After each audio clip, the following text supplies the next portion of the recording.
ಯಾರ ಮುಂದೆ ಸೋಲೊಪ್ಕೊಂಡು ಶರಣಾಗ್ತಾ ಇದೆಯಾ ಗೊತ್ತಾ? ಯಾರ ಮುಂದೆ ಸೋತು ತಲೆ ಕೆಳಗಾಗಿ ನನ್ನ ಕೈಲಿ ಏನೂ ಆಗಲ್ಲ ಅಂತ ನೀನು ಸಪ್ಪೆ ಮೋರಿ ಮಾಡಿಕೊಂಡು ಹೇಳಿ ಥರ ನಿಂತ್ಕೊಂಡಿದೆಯಾ ಗೊತ್ತಾ?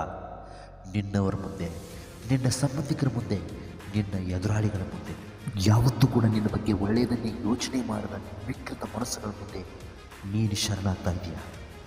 ಮೈ ಡಿಯರ್ ಫ್ರೆಂಡ್, ಅಂತಹ ಹೊಲಸು ಕೆಲಸ ಮಾಡಬೇಡ. ಯಾರ ಮುಂದೆನೂ ಶರಣಾಗಿ ನನ್ನ ಕೈಲಿ ಏನೂ ಆಗಲ್ಲ ಅಂತ ಅಸಾಧ್ಯವನ್ನು ತೋರ್ಕೋಬೇಡ. ಯಾವುದೇ ಕಾರಣಕ್ಕೂ ನೀನು ಶರಣಾಗಬೇಡ. ನೀನು ತಾಳ್ಮೆಯಿಂದ ಯೋಚಿಸಿ ತಗೊಂಡ ನಿರ್ಧಾರಗಳು ನಿನ್ನ ಜೀವನಕ್ಕೆ ಯಶಸ್ಸನ್ನು ತಂದುಕೊಡುತ್ತೆ ಅನ್ನೋದನ್ನು ಮರಿಬೇಡ. ನಿನಗೆ ಒಳ್ಳೆಯ ಸಮಯ ಬರುವಾಗ ಕೆಟ್ಟ ದಿನಗಳ ಕಾವು ಹೆಚ್ಚಾಗಿ ಕಾಣಿಸುತ್ತೆ. ಆದರೆ ನಿನ್ನ ಕಷ್ಟಗಳಿಗೆ ವಿಪರೀತ ಪರೀಕ್ಷೆಗಳು ಬರುತ್ತೆ. ಕೊನೆಗೆ ನಿರೀಕ್ಷೆಗೂ ಮೀರಿದ ಯಶಸ್ಸು ನಿನ್ನ ಜೀವನದಲ್ಲಿ ಬಂದೊದಗುತ್ತೆ. ಕೆಟ್ಟ ಸಮಯ ಹೋಗಿ ಒಳ್ಳೆಯ ಸಮಯ ಬಂದೇ ಬರುತ್ತೆ. ಆ ಟೈಮ್ಗೋಸ್ಕರ ನಾವು ಕಾಯಬೇಕಷ್ಟೇ. ಸಾಧ್ಯವೇ ಇಲ್ಲ ಅಂದ್ಕೊಂಡ್ರೆ ನೀನು ಏನೂ ಸಾಧಿಸೋಕ್ಕಾಗಲ್ಲ ಗೆಳೆಯ. ಪ್ರಯತ್ನ ಪಟ್ಟರೆ ನಿನಗಾಗೋ ನಷ್ಟ ಆದರೂ ಏನಿದೆ ಹೇಳೋ? ಗೆದ್ದರೆ ಸಂತೋಷ, ಸೋತ್ರೆ ಅನುಭವ. ನಿನ್ನ ಸೋಲನ್ನು ಹೃದಯಕ್ಕೆ ಇಳಿಯಲು ಯಾವತ್ತೂ ಬಿಡಬೇಡ. ಅದರಿಂದ ನಿನಗಾಗೋ ನಷ್ಟ ಅಷ್ಟಿಷ್ಟಲ್ಲ. ನಿನ್ನ ಸೋಲಿಗೆ ಶರಣಾದರೆ ಸಾವಿಗೆ ಹತ್ತಿರವಾದಂತೆ. ಯಾವತ್ತೂ ಕೂಡ ಸೋಲಿಗೆ ಶರಣಾಗಬೇಡ. ಎದುರಾಳಿಗಳಿಗೆ ತಲೆಬಾಗಬೇಡ. ನಿನ್ನವ್ರ ಮುಂದಂತೂ ಯಾವತ್ತೂ ಕೂಡ ಶರಣಾಗಲೇಬೇಡ. ಕಪಟ ಸಂಬಂಧಗಳ ಜೊತೆ ಇರೋದಕ್ಕಿಂತ ನೀನು ಏಕಾಂಗಿ ಜೀವನವನ್ನೇ ನಡೆಸು. ನಿನಗದು ನೆಮ್ಮದಿಯನ್ನೇ ನೀಡುತ್ತೆ. ನೀನು ಜವಾಬ್ದಾರಿ ತಗೊಳ್ಳೋದಕ್ಕೆ ತಯಾರಾದರೆ ನಿನಗೆ ತೊಂದರೆಗಳು ಬಂದೇ ಬರುತ್ತೆ. ಅದೇ ರೀತಿ ಜವಾಬ್ದಾರಿ ತಗೊಂಡ ಮೇಲೆ ಯಾವತ್ತೂ ಕೂಡ ನೀನು ಗೆಲ್ತೀಯ.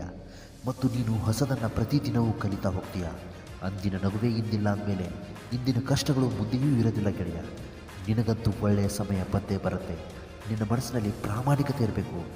ನಿನ್ನ ಮನಸ್ಸಿನಲ್ಲಿ ಆತ್ಮವಿಶ್ವಾಸ ಇರಬೇಕು.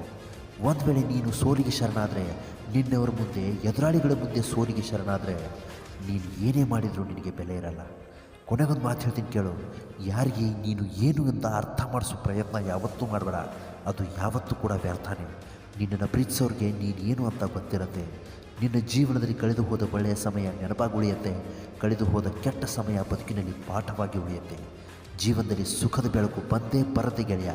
ಆದರೆ ಕಷ್ಟಗಳನ್ನು, ಕತ್ತಲನ್ನು ಎದುರಿಸೋ ಧೈರ್ಯ ನಿನ್ನಲ್ಲಿರಬೇಕು ಅಷ್ಟೇ.